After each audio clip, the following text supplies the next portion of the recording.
danna subscribe sannan ka danna mana alamar ƙararrawa domin samun sababbin shirye-shiryen mu da zarar mun dora. Mun gode. Danna subscribe sannan ka danna mana alamar ƙararrawa domin samun sababbin shirye-shiryen mu da zarar mun dora. Mun gode.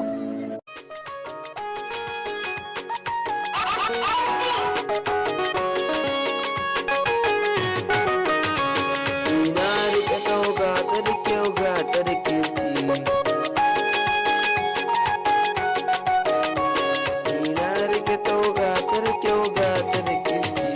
Ina rike tauga ta da kirki da amana. Yanda na so shi ta kaso babu zalama. Ke na biyo ba ni batun mai zube kima. Ke fice ɗai ke fice bi ke fice uku.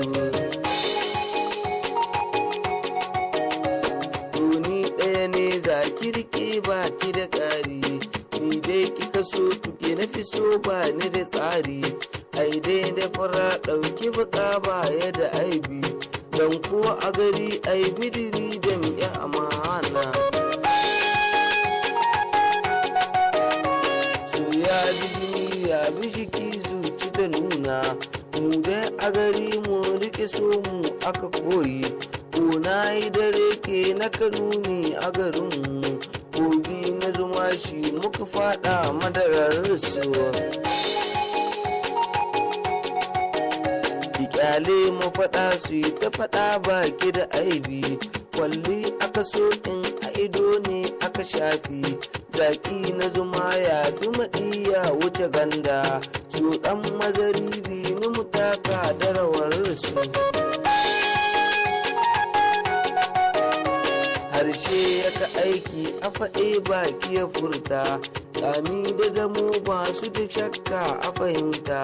Zance ya bi zance haka ɗan Hausa ya furta, laifi a gida ne na amare aka gani shi. Tsoron da nake in yi rashe na ki da tsafta, indai na rasa ni aka garin babu fahimta. Dun mai gina rami na taron dole ya fada, aure na kaso in yi da ke in gina tsari. Ina rike tauga ta da kirki da amana, to dan mazari bi ni mutaka da rawar su. Ina rike tauga ta da kyau ga ta amana.